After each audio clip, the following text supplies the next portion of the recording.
What's up, everybody? Eric here with CHM Carnivores. I want to talk through 5 things that either keep people out of Nepenthes altogether or keep them from really diving into the collecting and enjoying of these wonderful, wonderful plants. Stay tuned.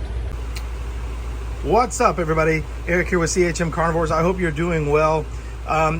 This video is going to be a little bit of a mix between myth busting and then also trying to ease people's concerns. At least concerns that I've had, and I see other people have them as well. So we're going to get right into it. I'll try to keep this video as short as possible.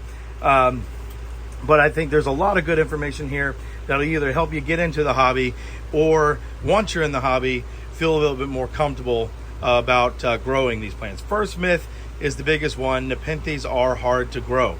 Could not be more further from the truth.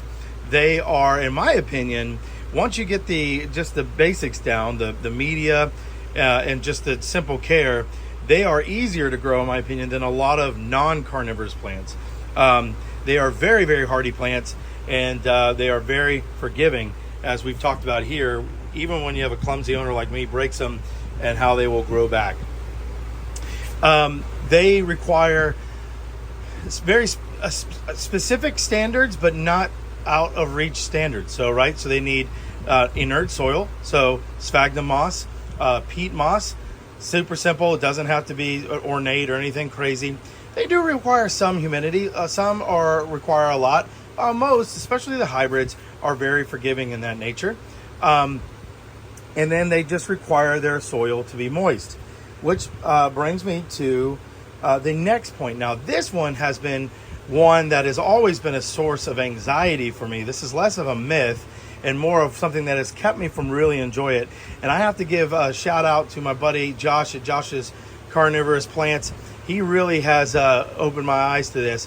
As you've probably seen in some of my earlier videos, I was keeping the media way too dry, and as a result, a lot of the plants were suffering for that. I was so terrified of root rot, and the most I can find on the internet is keep the soil or the media moist, but not soaked. And so that leaves a lot of room for interpretation. And so I really, really struggle with that. Now, if you look at this soil here, obviously you're not going to be able to tell, but it should feel wet to the touch, but you shouldn't be able to squeeze water out of it.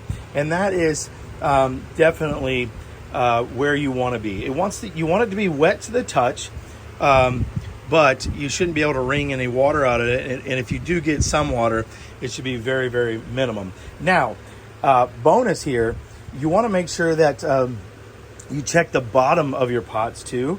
I like these pots right here that have holes in the bottoms because I can reach in there and just make sure, because obviously gravity is not a friend to a lot of things. And so you want to make sure while the soil might be not wringable, if you will, on the top, you want to make sure it's that way all the way through. But I will tell you, Nepenthes aren't nearly as susceptible to root rot as you will think or you read about. Now, having said that, you don't want them sitting in water. So that's the biggest thing. You don't want them sitting in any water for any long period of time. However, if you go on vacation, which we'll talk about at the end of this video, there are ways that you can have them sitting in a little bit of water for a short period of time, and they will do just fine. Now, the third thing, which was a huge concern for me, caused me a lot of anxiety, is pests. You always hear about thrip and mites and all these pests, and how certain pesticides are very dangerous to the Nepenthes. And if you get pests, I will tell you, let me go ahead and save you the anxiety. If you own Nepenthes, you will get pests. There's no way around it. You can be the most careful, you will end up getting pests. But the good news is, in my experience, they have been extremely easy to treat. And I have used, whether it be neem oil, whether it be Captain Jack's, I've treated for thrip, I've treated for mildew. None of the plants even remotely have showed a sign of slowing down. Nepenthes are remarkably strong, remarkably durable plants. Now think about where they have come from and what they've had to survive and endure through their evolution. It has been very beneficial for them to be a lot tougher than we give them credit for.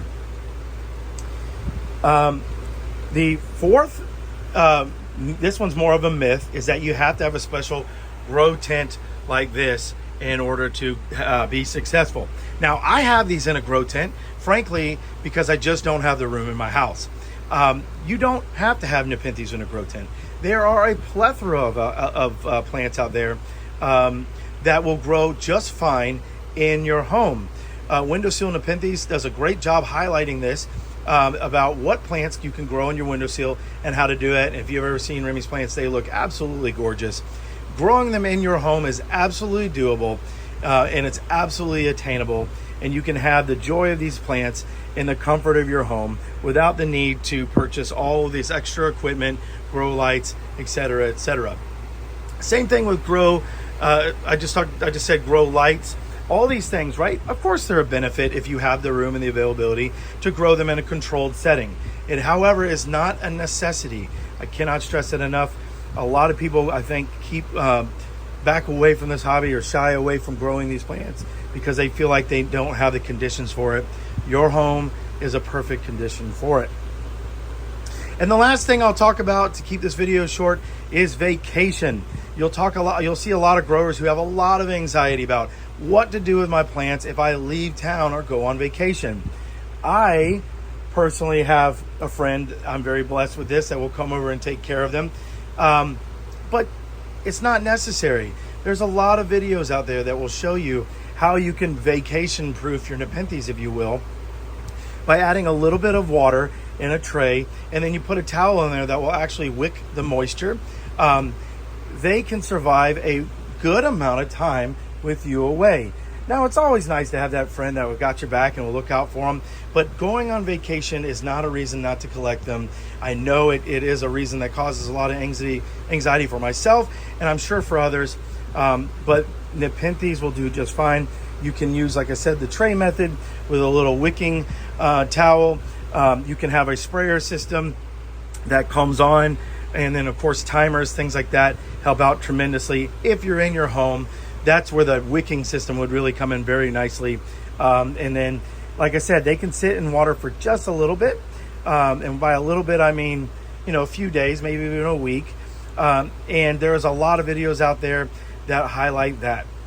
So I hope this video helped some get into the hobby, helped others really dive into the hobby and understand that a lot of those anxieties you can let go. These plants are the definition of resilient. They have evolved over millions of years to handle some of the most extreme conditions. Think about the fact that they've had to change their entire DNA structure to go from relying on nutrients like a traditional plant to solely relying on nutrients from carnivory. I hope you've enjoyed this video. It is wonderful getting to speak with all of you. I hope you have a wonderful week and a wonderful day. Take care. Talk to you soon.